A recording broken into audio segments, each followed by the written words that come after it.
Dobar dan, dobrodošli u Poetski kafe Itaka. Nastavljamo razgovor o recitovanju. Prošli put govorili smo o književno-govornoj analizi i razumevanju teksta, o stvaralačkom razumevanju. Usput smo govorili i o estetici govornih oblika i zapamćivanju teksta.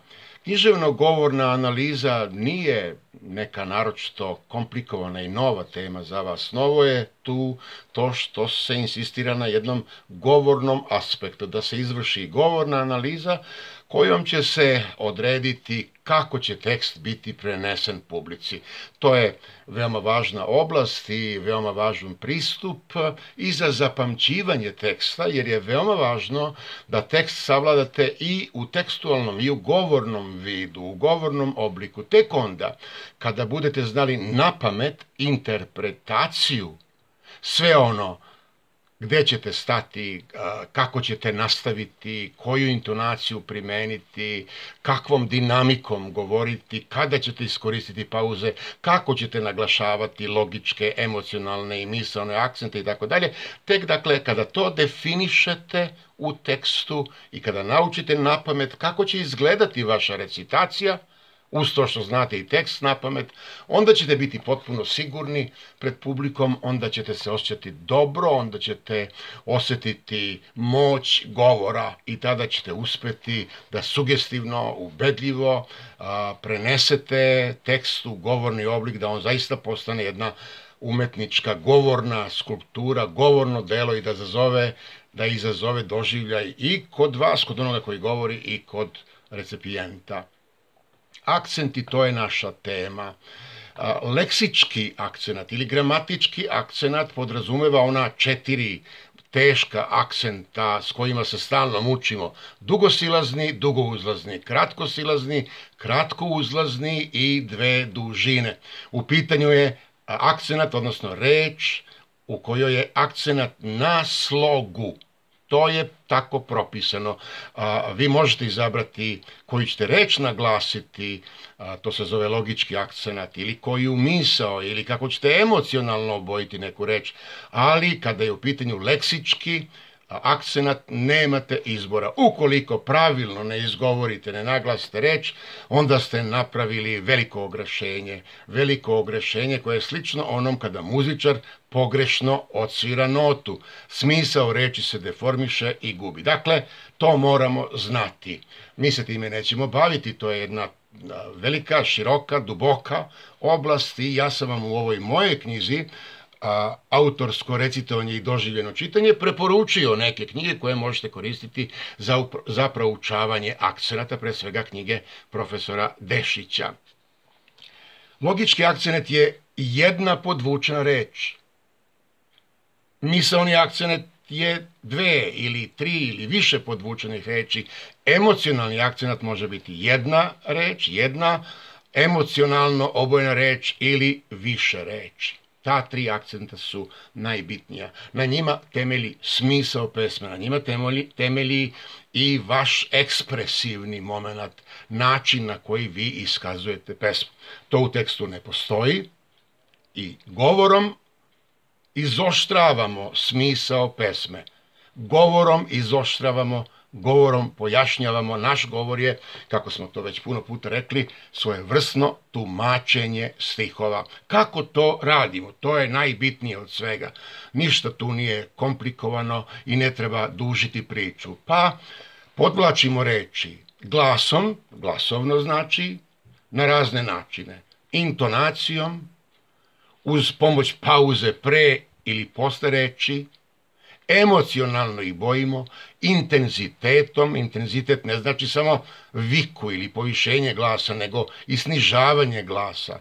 I naravno tu su i neke druge stvari koje su pitanje tekstualnog odlomka i govornog konteksta, kao što su dinamika govora, tempo, ritam i tako dalje. Napomenimo da postoje i takozvane misaone celine, govorni blokovi koji su ili misaone ili emocionalne celine i da oni također traže posebno naglašavanje. Smisao pesme, suština pesme, njena poruka, a i smisao vašeg govora i vašeg doživljaja teksta temelji na ovim akcentima. Oni su jedna prostrta mreža kroz koju se propušta i tekst i njegov smisao i interpretacija u celini. Najbolje će biti da navedemo neke primere. Pazite, u Milice duge trepavice, može i drugačije, u Milice duge trepavice, eto ga logički akcenat. U pesmi Desanke Maksimović, bilo je to u nekoj zemlji seljaka na brdovitom Balkanu, umrla je mučeničkom smrću četa đaka u jednom danu. Eto ga logički akcenat, eto ga emocionalni akcenat, eto sniženja tona, eto na kraju i pauze i pre i posle reči, čime smo tu reč izdvojili, a ona je veoma bitna jer je poruka pesme na neki način utemeljena i na tom smislu tako izgovorene reči streljali su, ubijali su đake. Oblak u pantalonama Majakovskog počinje rečima vi mislite bunca malarija, to je bilo u Odesi. Svi kažu to je bilo u Odesi. Nije bitno gde je bilo, nego da se dogodilo da je bilo, u kontekstu znači ja ne buncam, nisam lud, to se stvarno desilo, to je bilo u Odesi. Mogli bismo možda sada da uzmemo za primer jednu basnu Ezopovu Cvrčak i mrav. Se sećate toga? Kada Cvrčak dolazi da pozajmi malo hrane, mravi mu kažu šta si letos radio? Cvrčak kaže ja sam letos svirao, a oni mu cinično, ironično, sarkastično kažu i to treba naglasiti jer tu je smisao, tu je neravučenije. Oni mu kažu ako si letos svirao, a ti zimus igraj. Možda kao primer, opet mrav dobroga srca, Brane Crnčevića, 3.000.001 mrav je u pitanju i to pesnik stalno naglašava, to je lajt motiv pesme, 3.000.001 mrav, jer tu počinje zaplet kad se ne pojavi taj jedan mrav. Dakle, to treba stalno glasom apostrofirati i dinamikom. Inače je pesma savršena za vežbanje, za recitovanje, zato što je kao nekakva antička drama i u njoj ima stvarno mnogo govornih mogućnosti. Važno je reći da je to mrav koji je najviše svirao i galamio. Dakle, on je kao i Cvrčak, neki muzikant. Taj mrav koji neće da jede, neće da govori, neće da ide na posao, zato što je njegov otac oterao gladnog Cvrčka sa vrata. U pesmi koju smo citirali, Neki dan i taka, treba naglasiti, ali uopšte nemoj da ubrzavaš putovanje. U pesmi Đure Jakšića, Mila, veoma je važno istaći da je sve isto kao kad je Mila bila tu. Ana toči, Ana služi, ali za Milom srce tuži, iako većina glumaca to izgovara ravno, zaboravljajući tu činjenicu koja zapravo određuje celu pesmu i ideju pesnikovu.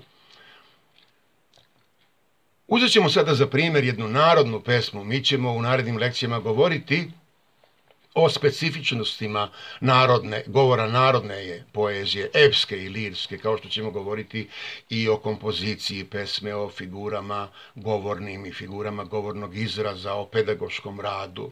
Ali evo za ovu priliku, kada govorimo o akcentima, Filip Višnjić, Početak bune protiv Dahija.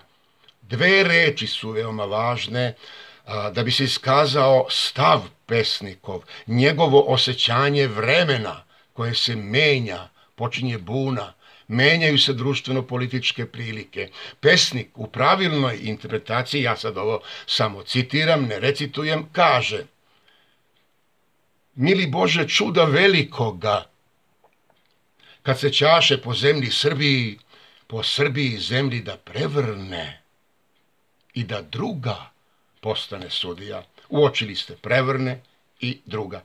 To su akcenti. Kad se ćaše po zemlji Srbiji da prevrne i da druga postane sudija.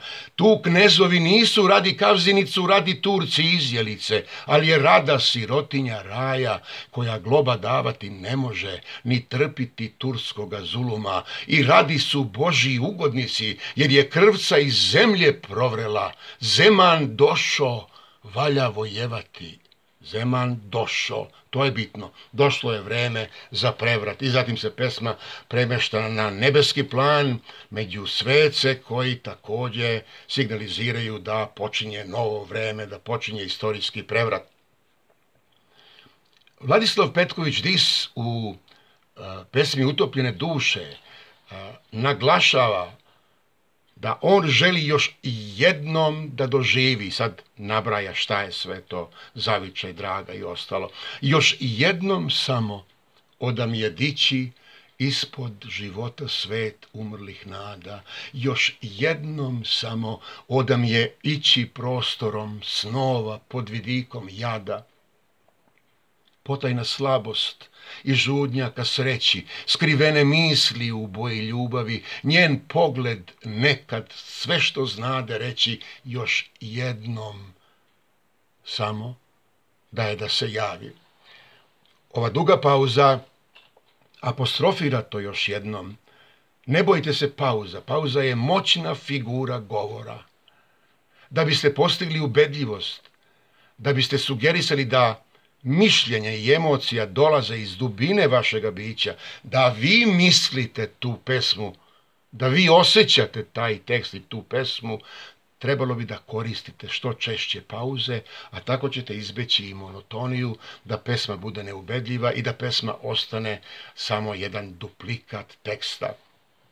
Možda na kraju Milutin Bojić i to Plava grobnica. Bojić, koga sam ja prošli put greškom smestio u Drugi svjetski rat. Ne, Bojić pripada Prvom svjetskom ratu i umro je 1917. godine u Solunu, pošto je pre toga 28. juna na Vidovdan objavio čuvenu knjigu Pesme bola i ponosa, u kojoj se nalazi i pesma Plava grobnica, koja je čitav konglomerat stilskih, govornih figura, i akcenata, i opkoračenja, i dinamike, i tempa, i promjene ritma, promjene govornog plana, emocija, kontrasta, govornog kontrasta i tako dalje.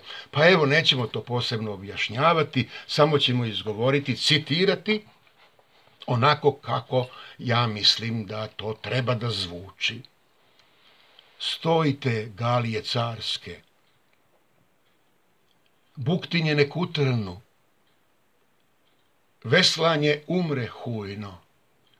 A kad opelo svršim klizite, u noć crnu pobožno i nečujno, jer hoću da vlada beskrajna tišina i da mrtvi čuju huk borbene lave, kako vrućim ključem krv penuša njina u deci, što klikću pod okriljem slave, jer tamo, daleko poprište, se zari ovom istom krvlju, što ovde počiva, ovde, iznad oca, pokoj gospodari, tamo iznad sina povesnica biva, zato hoću mira.